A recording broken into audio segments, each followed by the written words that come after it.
እያሰነፍሽን ነው አትበሉኝ እንጂ ምርጥ ላዛኛ ያለ ምንም ኦቨን ያለ ምንም ቤሻሜል ሶስ ምናምን በመጥበሻ ሲምፕሊ መስራት ትችላላችሁ። እኔ ማደርገው የተፈጨ ወይም የተከተፈ ሽንኩርት በትንሽ ዘይት ጠበስ አድርገውና ነጭ ሽንኩርት ነው የምጨምርበት።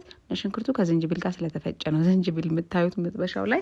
እንዲሁም የተፈጨ ስጋ አድርጌ እሱን ካቁላላሁት በኋላ ጠበስ ሲልልኝ የተፈጨ ቲማቲምና ሳልሳ ጨምርበታለሁ። ትንሽ ሙቅ ውሃ ጨምርበታለሁ። ከዛ ያው የላዛኛ ሺቱን ስብርብር አድርጌ ውስጡ ጨምራለሁ። ውሃ የሚያንሰው ከሆነ ውሃ ጨምሩበት፣ ሙቅ ውሃ። እሱ መጠጥ ሲያደርግልን እንግዲህ የተፈቀፈቀ ቺዝ ከላይ መነስነስ ነው በትኩሱ እንዳለ ማለት ነው። ከዛ እሳቱን ታጠፉትና ትከድኑታላችሁ ቺዙ እንዲቀልጥ ማለት ነው። ከዛ ያው ቆንጆ ላዛኛ ነው የሚወጣላችሁ። ምንም ታይም አይፈጅም። ቢበዛ 30 ደቂቃ ምናምን ቢፈጅባችሁ ነው። ስለዚህ ላዛኛ የሚያምራችሁ ጊዜ ይሄንን መሞከር ትችላላችሁ። እዚህ ጋር በአንድ እጄ እየቀረስኩ ነበርና ቪዲዮ ተመሰቃቅሎብኛል። እንግዲህ ሞክሩት።